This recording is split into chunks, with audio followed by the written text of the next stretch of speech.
তা যা বলেছো ঠাকুর। এই তো রামকিঙ্কর বাবুর মুখে কলকাতার গপ্প শুনে আমার তো নিজেরই মনে হচ্ছিল যে একবার যদি রেলগাড়ি চেপে কলকাতায় পৌঁছে যেতে পারতাম। কিরকম সাধুরে বাবা, আমি মরছি আমার চালায়, আমার চিন্তা না করে শুধু কলকাতার গল্প করে যাচ্ছে। তোমার কি হয়েছে বলো তো বাবা ঠাকুর, বারবার কলকাতার কথা জিজ্ঞাসা করছো? এই বাবুকে দেখে তোমার সেখানে যাওয়ার শখ হয়েছে বুঝি? চুপ কর হতভাগা। কলকাতা যাওয়ার শখ হয়েছে বুঝি? কলকাতা যাওয়ার যদি আমার শখ হতো তাহলে ওই যে সেদিনকে ওই বাবু যে এলেন। কোন ভদ্রলোক ঠাকুর? আহা, তুমি বোধহয় সেদিনকে ছিলে না। কদু বল না। আরে হ্যাঁ, ওই ভদ্রলোকই তো ওই রাজার কথা বলছিলেন বটে। দেখো কিসের থেকে কি কথা বলছে বাবা ঠাকুর, এই তো বলছিলে কলকাতার কথা, এখন আবার রাজা। মারবো টেনে এক চট। ধুর, এর থেকে তো ঘরে গিয়ে শুয়ে থাকলে ভালো হতো। এখান থেকে পালাতে পারলে বাঁচি আমি। মাথায় শুধু গোবর পোড়া, কিচ্ছুটি মনে রাখতে পারো না। খালি বাবা ঠাকুর আর বাবা। ও বন্ধু, বলছি বামদেব ঠাকুর তো রোগের উপশম নিয়ে কিছু বলছেন না। আমি তো আর এই ব্যথা সহ্য করতে পারছি না। বামদেব, আমার বন্ধুটাকে একবার দেখুন, উনি যে আর পারছেন না। ও বাবা, হবে রে বাবা, হবে হবে সব হবে। এই মাস্টারকে সুস্থ করবার দায়িত্ব আমি নিলাম। ও ও হ্যাঁ হ্যাঁ হ্যাঁ হ্যাঁ, মনে পড়েছে। কোথায় আমি ওই পাথুরিয়া ঘাটার রাজাবাবুর কথা শুনলাম তা আমার মনে পড়েছে গো। আরে সেদিনকে যে ভদ্রলোক এসেছিল না, সেই তো বললো যে ওই তিনি রাজা যতীন্দ্রমোহনের ভাইপো। কি বলছো কি তুমি ঠাকুর? হ্যাঁ গো লগেন কাকা, হ্যাঁ। কি যেন নাম ভদ্রলোকের, নামটা? ও নগেন দাদা, বাবা ঠাকুরের কি হয়েছে গো? কলকাতার ভূত চাপলো নাকি মাথায়? চুপ কর শালা। ভূত চেপেছে? ভূত দেখাবো তোমাকে আজ। তারা নামটা যেন কি? ও না, সত্য নিরঞ্জন।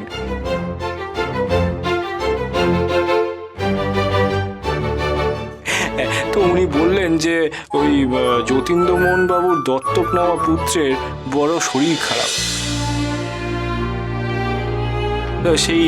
সেই যায় অবস্থা। তা আমাকে সেখানে নিয়ে যেতে চাইলে। আপনি রাজি হলেন বামদেব? না, তা আবার হয় নাকি? হ্যাঁ,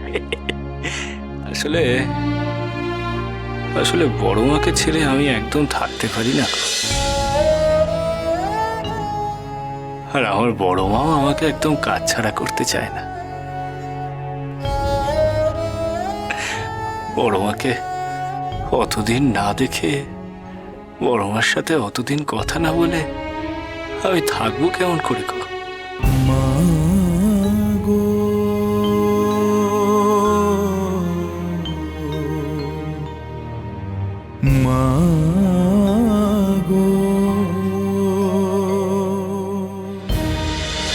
না গিয়ে মহারাজের উপকারই করেছো। আর ছেলেটাকে তো বাঁচাতে পারতে না তুমি, শুধু শুধু ভণ্ডামি দেখিয়ে তাকে মেরেই ফেলতে। বাবা ঠাকুর, মনে পড়েছে, তুমি ঠিকই বলেছো গো। ওনার নাম ছিল সত্য নিরঞ্জন। আসলে পেটে আসছিল, মুখে আসছিল না। শালা, আমি বলে দিলাম, তারপর উনি এসছেন বলতে। অপরাধ হয়। বুঝলে লগেন কাকা, আমি না ওনাকে বললাম যে ওই রাজাবাবুর ছেলেকে নিয়ে একবার তারাপীঠে আসতে আমার কাছে, কিন্তু উনি তো রাজি হলেন না। আমার একটু খারাপও লাগলো, মায়াও লাগলো। অতটুকুনি ছেলে, কতই বা তার বয়স। কিন্তু এই তারাপীঠ ছেড়ে, বড় মাকে ছেড়ে ওইসব কলকাতা যাওয়া আমার দ্বারা হবে না। তাই আমি বড় মার কাছেই প্রার্থনা করি গো লগেন কাকা, তিনি যেন বাচ্চাটাকে সুস্থ করে দেন। জয় তারা, জয় তারা, জয় তারা।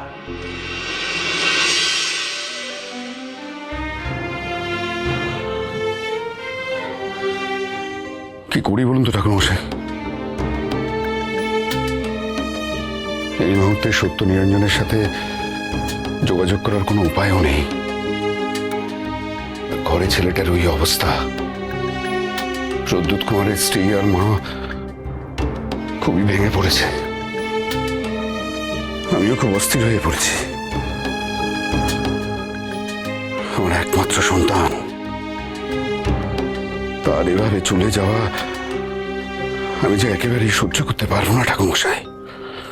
কাকামশাই, কাকামশাই,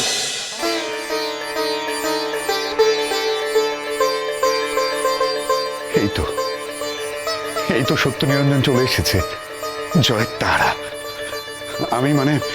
আমরা খুব চিন্তায় ছিলাম বাবা।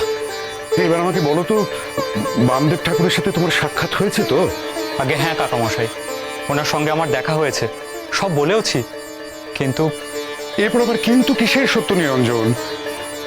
বামদেব ঠাকুর আসতে রাজি হয়েছেন তো? না। সে কি বাবা, তুমি ওনাকে বুঝিয়ে বলনি? আমি তেনাকে সব বুঝিয়ে বলেছি কাকামশাই, কিন্তু বামদেব ঠাকুর কিছুতেই তারাপীঠ ছেড়ে আসতে রাজি নন। হায় ভগবান! বামদেব ঠাকুর বলেছেন সেরকম প্রয়োজন পড়লে আমরা যেন প্রদ্যোৎ কুমারকে নিয়ে তারাপীঠে যাই।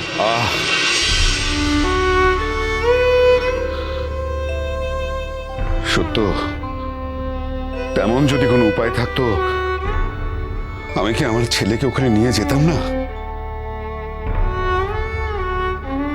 হে ভগবান, কি হবে এখন? কি হবে এখন?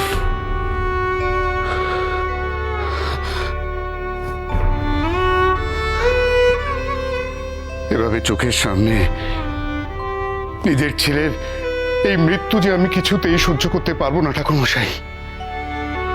যে কোনো উপায়ই হোক, বামদেবকে এখানে নিয়ে আসতেই হবে। প্রদ্যোতের এখন যা অবস্থা, বামদেবই একমাত্র পারেন তাকে সুস্থ করে তুলতে।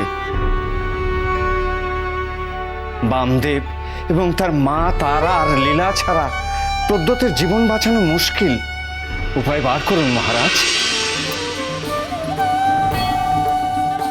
ঠাকুরমশাই, তেমন তো কোনো উপায় আমি খুঁজে পাচ্ছি না। মহারাজ, একটা উপায় আছে।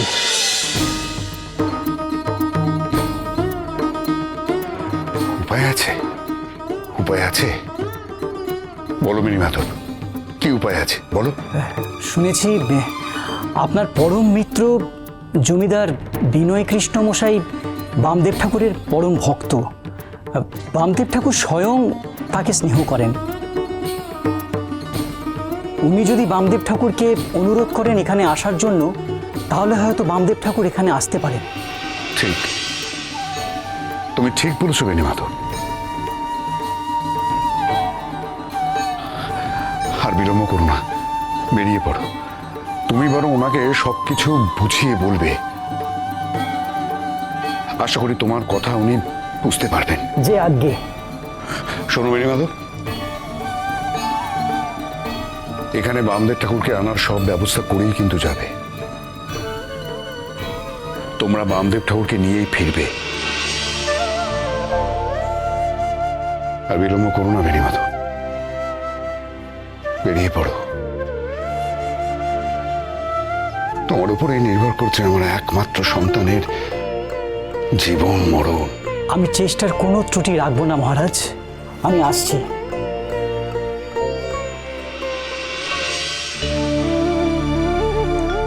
মাগো, মাগো কৃপা করো মা। জয় তারা। মাগো, তোমার সন্তানকে তোমার ভক্তের দিয়ে আসার জন্য রাজি করো মা, রাজি করো। কৃপা করো মা, কৃপা করো। আমার সন্তানকে সুস্থ করে দাও মা, সুস্থ করে দাও।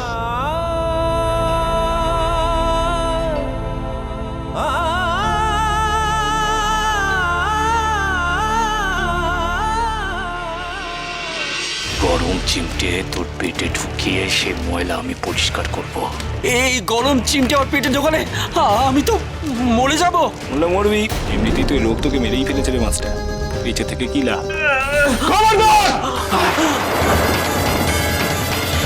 মামা